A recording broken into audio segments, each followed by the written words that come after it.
Bonjour, bonsoir, nous vous saluons dans le nom puissant de notre Seigneur Jésus-Christ.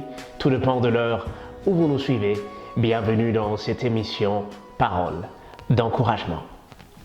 En cet instant, nous voulons nous encourager sur une portion des Écritures que nous trouvons dans le livre de Matthieu, le chapitre 9, le verset 35 jusqu'au verset 38. Lisons la parole du Seigneur. Jésus-Christ parcourait toutes les villes et les villages. Il enseignait dans les synagogues, proclamait la bonne nouvelle du royaume et guérissait toute maladie et toute infirmité. À la vie de foule, il fut rempli de compassion pour elle, car elle était blessée et abattue, comme des brebis qui n'ont pas de berger. Alors il dit à ses disciples, « La moisson est grande, mais il y a peu d'ouvriers. Priez donc le maître de la moisson d'envoyer 2 ouvriers dans sa moisson. » Voici les récits que nous relate Matthieu. Et Matthieu nous dit que Jésus-Christ était en train de parcourir différentes villes, différents villages pour proclamer le message du royaume. Et lorsque nous analysons le ministère de Jésus-Christ, nous remarquons une chose, que la présence de Jésus-Christ dans un lieu était si attractive que sa présence attirait la foule autour de lui. Et qu'est-ce qui se passe dans ces passages? Jésus-Christ, en voyant cette foule, il y a eu une réaction qui s'est passée au-dedans de lui. Il y a eu un sentiment qui est né au-dedans de lui lorsque Jésus-Christ a vu cette foule. Et qu'est-ce que la Bible nous dit? La Bible nous dit que Jésus fut ému de compassion. Que veut dire la compassion? La compassion dans la Bible est souvent synonyme aussi du mot miséricorde. Le mot compassion et miséricorde dans la Bible sont souvent synonymes. La compassion, c'est l'attitude intérieure qui pousse quelqu'un à s'occuper des gens qui sont dans la détresse, à sympathiser avec eux. La compassion est un sentiment que l'on peut ressentir en nous, un sentiment de tristesse, un sentiment de détresse, un sentiment de pitié. Mais la compassion ne se limite pas simplement à un sentiment. La compassion nous pousse à l'action, afin que nous puissions venir et répondre à un problème bien précis. Et lorsque nous analysons le ministère de Jésus-Christ, nous constatons souvent ce mot, il fut ému de compassion. C'est pour cela nous pouvons dire que le mot, cette expression ému de compassion est un élément qui caractérise le ministère de Jésus-Christ. C'est pour cela qu'il guérissait les malades, il guérissait les infirmes, il guérissait les aveugles. Et vous pouvez lire le livre de Matthieu 9, 27 et les passages suivants. Marc 10, 47 et le verset suivant. Les livres de Luc 18, 38 et le verset suivant. Et lorsque nous analysons ce passage, vous allez remarquer que toutes ces personnes qui sont venues auprès de Jésus-Christ avaient fait appel à sa compassion, à sa miséricorde. Alors, nous allons voir un exemple dans la Bible qui nous explique cette compassion de Christ. Prenons nos Bibles et lisons le livre de Matthieu, le verset 20. Nous allons commencer à partir du verset Matthieu, le chapitre 20, le verset 30 jusqu'au verset 34. Il est dit, « Et voici 2 aveugles assis au bord du chemin, entendirent que Jésus passait et crièrent, « Aie pitié de nous, Seigneur, fils de David. » La foule le reprenait pour le faire taire. Mais ils crièrent plus fort, « Aie pitié de nous, Seigneur, fils de David. » Jésus-Christ s'arrêta, les appela et dit, « Que voulez-vous que je fasse ?» Ils lui dirent, « Seigneur, que nos yeux s'ouvrent. » Ému de compassion, Jésus-Christ toucha leurs yeux et aussitôt, ils recouvrent la vue et le suivirent. Waouh, quel message! Quel passage extraordinaire! Lorsque nous lisons ces passages, nous allons constater qu'il y avait même des personnes qui repoussaient ces personnes lorsqu'ils ont fait appel à la compassion de Jésus-Christ. Et la Bible nous dit que lorsque Jésus-Christ fut ému de compassion, il est venu et il a apporté une solution à leurs problèmes. Qu'est-ce que nous pouvons retenir comme enseignement? Que Dieu ne reste pas insensible à nos cris. Lorsque nous élevons nos cris vers Dieu, lorsque nous avons des problèmes, lorsque nous élevons nos voix vers ces dieux, Dieu répond à nos problèmes selon sa volonté. La compassion de Jésus-Christ est l'expression de son amour pour cette humanité qui est perdue. Et la Bible nous dit que Jésus-Christ fut ému de compassion. Pourquoi? Parce que cette foule de personnes était abattue et blessée et ressemblait à des brebis qui n'ont pas de berger. Jésus-Christ compare cette foule immense de personnes à des brebis qui n'ont point de berger. Nous savons tous qu'une brebis est un animal qui n'a pas de défense. Une brebis en face d'un loup, nous pouvons directement deviner l'animal qui va gagner le combat. Pourquoi? Parce qu'une brebis n'est qu'en sécurité lorsqu'il a un berger qu'il peut suivre. Mais malheureusement, dans ces passages, cette foule n'avait pas un berger qu'il pouvait suivre. Et cet état d'épuisement, cet état de souffrance, nous indique en fait leur condition spirituelle. Que cette foule avait besoin d'un berger pour le conduire. Mais malheureusement, il n'y en avait pas. Malheureusement, il n'y en avait pas. Et si nous analysons cette réaction de compassion de Jésus-Christ face à la foule, cela fait écho à la compassion de Dieu lorsque nous lisons l'Ancien Testament. Et même Ézéchiel a comparé Israël comme un troupeau sans berger lorsque nous lisons Ézéchiel 37 à partir du verset 5 jusqu'au verset 6. Gloire à Dieu, car Jésus-Christ est venu pour être ce berger et permettre aux hommes d'obtenir les saluts. Jésus-Christ est ce bon berger que l'humanité a besoin. Cette humanité qui ressemble à cette foule de personnes qui sont perdues. Pourquoi? Parce qu'ils n'ont pas de berger. J'aimerais tout simplement nous dire que Jésus-Christ est cette solution. Il est le bon berger qui est venu enfin de faire de nous ses brebis. Et lorsque nous lisons dans le livre de Jean 10, le verset 11, il est dit « Je suis le bon berger. Le bon berger donne sa vie pour ce brebis. » Et Jésus-Christ a accepté de donner sa vie afin que nous puissions être ses brebis. Quelle grâce, quel privilège. Jésus-Christ est le bon berger. Il est le bon berger. Il est l'unique et le bon berger pour cette humanité perdue. Alors j'aimerais nous poser une question. Quel est le sentiment que nous ressentons lorsque nous analysons, lorsque nous voyons ce qui se passe dans notre monde actuel?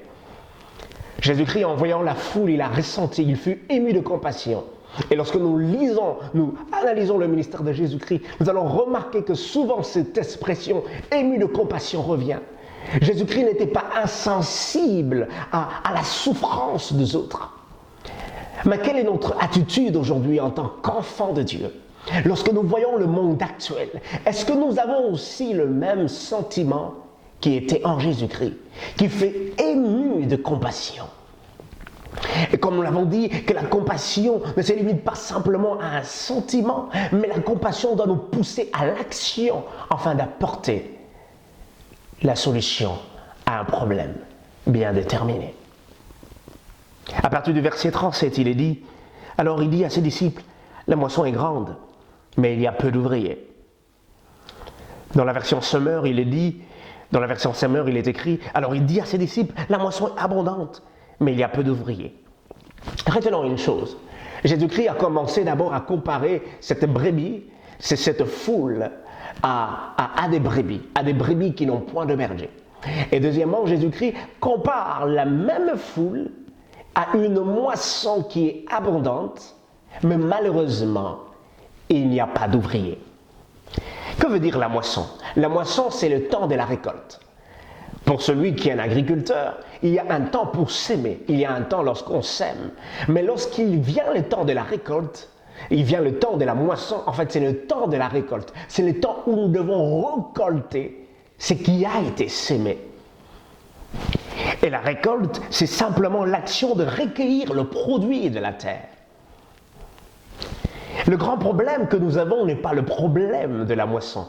Le grand problème qui agit encore jusqu'à aujourd'hui, qui agit encore aujourd'hui, ce n'est pas celui de la moisson, mais celui des ouvriers. Il y a peu d'ouvriers dans cette moisson. Il ne s'agit pas d'une moisson de riz, d'une moisson de blé que Jésus est en train de parler.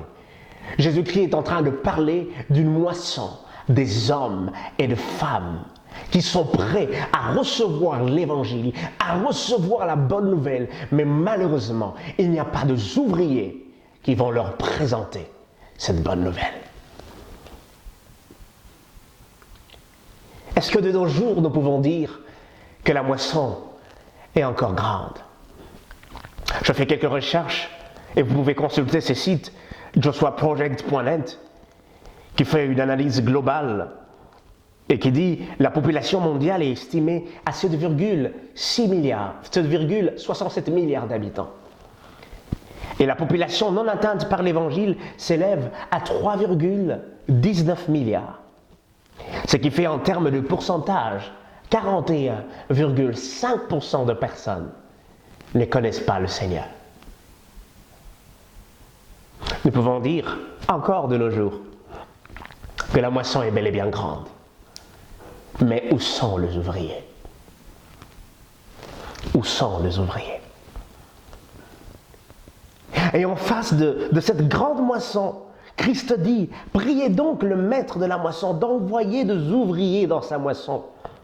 Dans la version Semeur, il est dit, demandez donc au Seigneur à qui appartient la moisson d'envoyer des ouvriers pour la rentrée.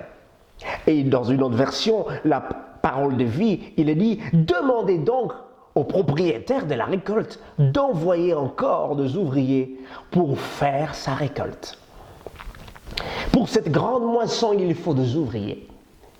Il faut des ouvriers qui vont entrer dans le champ du Seigneur, afin de récolter toutes ces personnes qui font appel au Seigneur, qui crient à lui.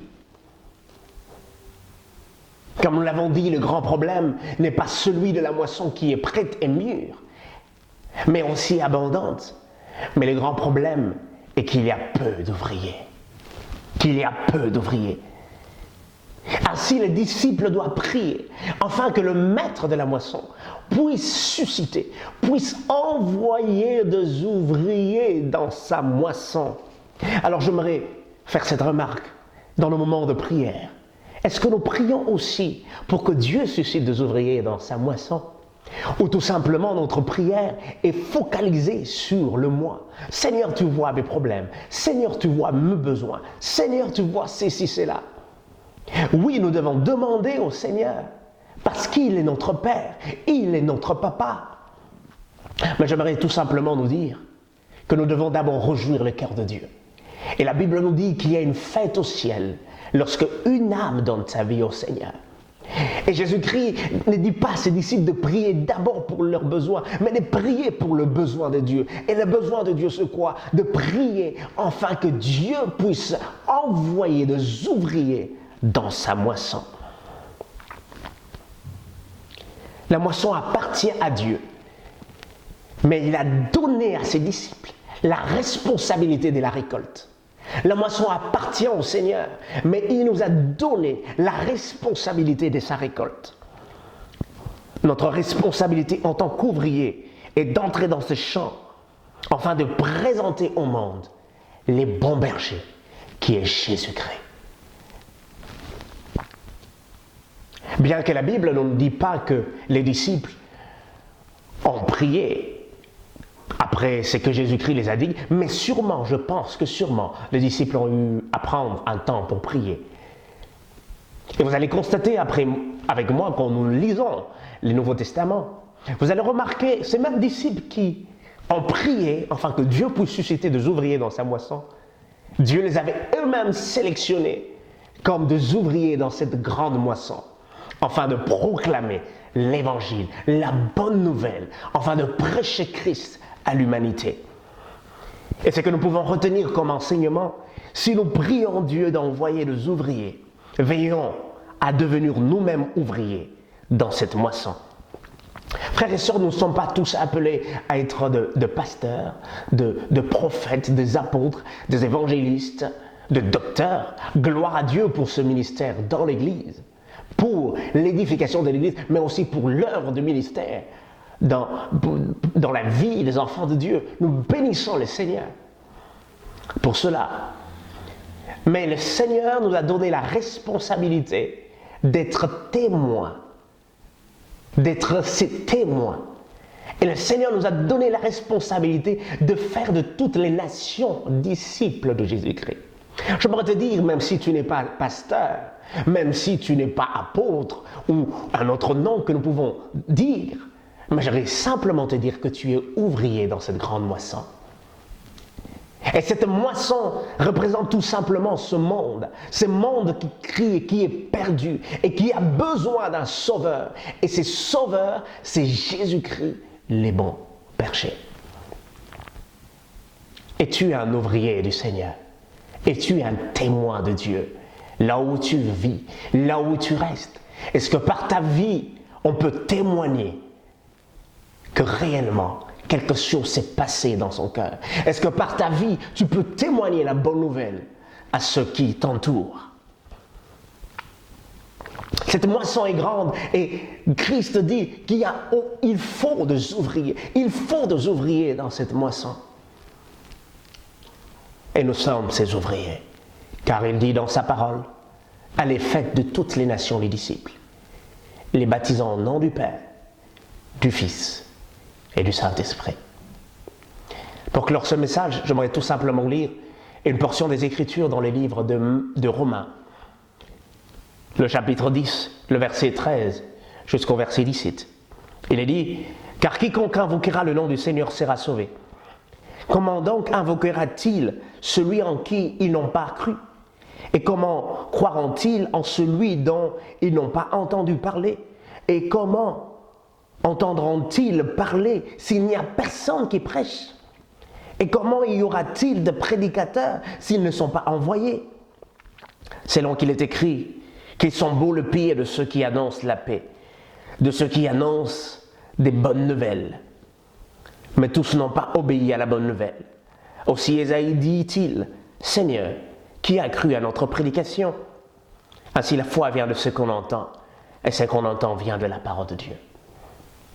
Comment ces personnes viendront-ils au Seigneur s'ils n'ont pas entendu quelqu'un leur prêcher cette bonne nouvelle?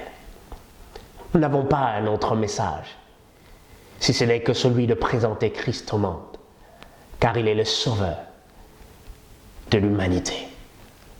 Et grâce à lui, nous avons la vie éternelle. Prions. Seigneur, au Dieu de gloire, merci pour ta parole. Merci, Seigneur, au Dieu de gloire, pour cette parole que tu nous as accordée en cet instant. La moisson est grande, mais il y a peu d'ouvriers. Et nous te prions afin que tu puisses susciter des ouvriers dans cette moisson. Et aide-nous aussi à avoir ces mêmes sentiments qui étaient en Jésus, ces sentiments de compassion dans ce monde qui est perdu. Et fais de nous des simples instruments, Seigneur, partout là où nous sommes, afin d'être des témoins de Jésus-Christ au monde. Merci, Seigneur, parce que sans toi, nous ne pouvons rien faire.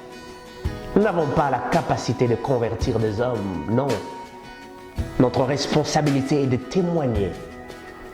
Et le Saint-Esprit, c'est celui qui convainc du péché. Mais aide-nous à être réellement ces témoins, à faire notre part avec amour et en étant dirigés par ton Esprit. Dans le nom de Jésus. Amen. Que Dieu vous bénisse et à très bientôt.